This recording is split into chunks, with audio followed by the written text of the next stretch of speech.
what the ancient Greeks did, what Ptolemy did, is he had a model where the planets are going on an epicycle, that is a circle on top of a circle. And so so Ptolemy was able to account for this loop-de-loop motion that we see in the night sky by saying that each of the planets that they could see, Mars, Saturn, Jupiter, Venus, and Mercury, that these planets go on a circle which is attached to a circle. They're actually able to match the observations fairly well by doing that. And so when she's teaching them this model that everyone accepted at the time, Orestes says, man, it all seems so whimsical.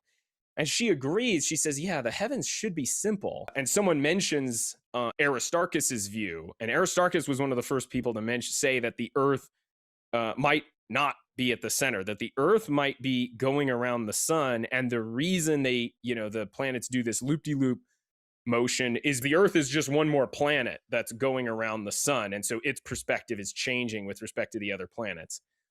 But of course, he says this view, this character who introduces the heliocentric view, he says, of course, this is absurd, and we know it isn't true, because then we'd feel these incredible winds as the Earth moved, or if you ever dropped something, the object would not fall directly beneath the point you dropped it, which is what we do see. The objects don't like curve in their path when you drop them. And so you can see at the time they had really good arguments against the heliocentric view. She says, I feel that what you say can be refuted, but I don't know how.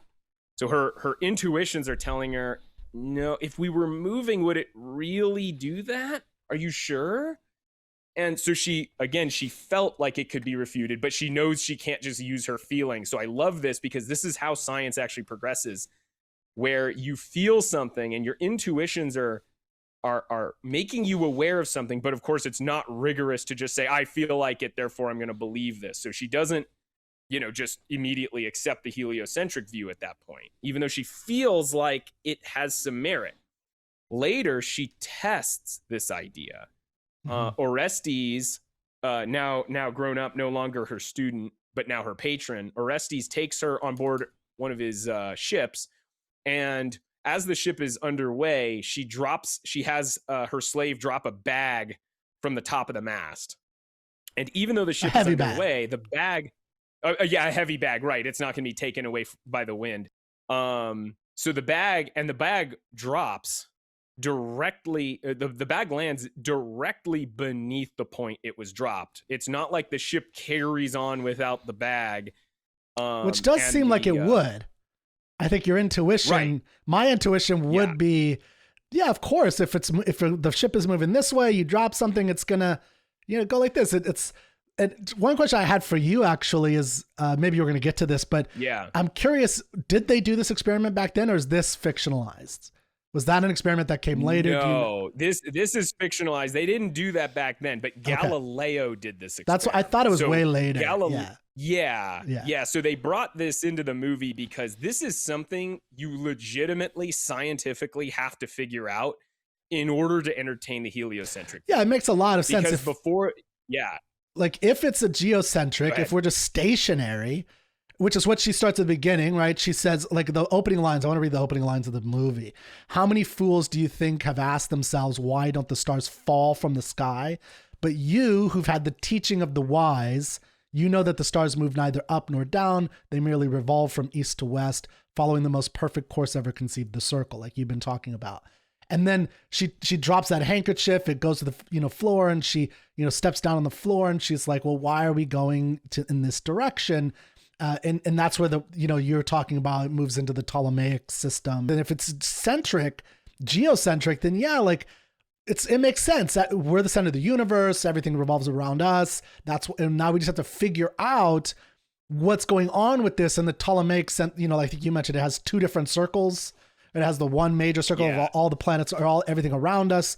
The wanderers, I like that they called it wanderers, because it might look like in the sky, like, it's just wandering around, right? Like, I don't know what it's, right. And then we just have to figure out. Just means wanderer in Greek. Yeah. And then, so it's like, but it has its own circle, and it's like, well, why is it going in a circle itself? And then it's, and anyway, so I just thought that was really interesting. Right. But then if the Earth is moving, which we are, we're also at a tilt and spinning, but like if we're moving, that seems weird, right? Yeah, it would seem weird to an ancient mind that's trying to grapple with these things. I just thought that was a really great moment in the movie, even though it probably didn't happen. At least we don't have a record of it, if it did. If Hypatia did figure this out, which is very unlikely, if she did figure it out, then we don't have a record of it. But I mean, a side note regarding the historical inaccuracies of the movie. I think the movie is not historically accurate, although a lot of the major, all of the major political events really did happen. All the major political events in the story did happen. But they take a lot of liberties with this, and all of them are, even though they're not historically accurate, I would maintain they're very philosophically accurate. They carry great philosophical meaning, and that meaning is accurate. That meaning represents real facts about philosophy, is the way I'd put it. So, for example, the idea that Hypatia, figured all of this out herself, it probably didn't happen. But what has happened? People like her who had the wisdom and knowledge to break us out of our primitive beliefs, to progress mankind, they've been squelched and stunted by systems of religious faith and systems that, we're just supposed to believe a certain thing, and we don't tolerate those who think outside of that box. That is something that's happened over and over again in history, even though it may not have literally happened to Hypatia. There's some evidence that she wasn't necessarily killed specifically for being a witch, although that was used to drum up resentment against her. Even if it's completely a historic fabrication, this is artistically, it's something that really is important in the history of Western civilization. So anyway, just to finish off the scientific story. So she figures out, so she drops the bag, and she finds, if we were moving, it wouldn't cause incredible winds necessarily. It wouldn't, although actually they don't address the issue of wind. They actually don't address that issue, but it wouldn't cause objects to fall behind as the Earth, it wouldn't leave the object behind. Now, why is that? Well, I'll tell you really quick. Why does the bag not get left behind by the ship? I should just tell you why that is. The reason is when the bag's being held up at the top of the mast, it's moving along with the ship. The bag's already moving. And the bag doesn't need a force to continuously push on it in order to continue moving. Velocity, movement doesn't require force. Rather, force causes a change in movement. So no force is required to keep the bag moving along with the ship. So once you drop it, it keeps moving at the same speed the ship is, and it just, plops down above that same position it was dropped, or rather below that same position it was dropped on the ship. Out of curiosity, and this is just my ignorance, if it was a tall enough ship, like if it's 500 feet in the air moving, like would that change anything? No. Okay, I didn't think now, so. It might change something because the wind. So the ship would be moving with respect to the air, and so basically there's a force of the air. The force of the air pushing towards the stern of the ship might push the bag, and over 500 feet, that might make a difference. But if you take the air away, that mast could be miles tall, and it wouldn't make a difference. Wouldn't make a difference. Okay. Yeah.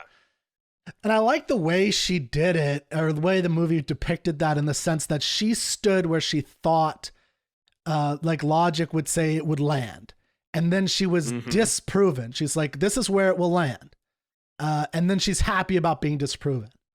Right. Which is an interesting perspective on how they do it, and something we can talk about, because there's a strain of what seems like in the movie a kind of skepticism at the nature of it. I this is something I think they get wrong about science. Like she has this great line where it's like, that's fundamentally what's going on.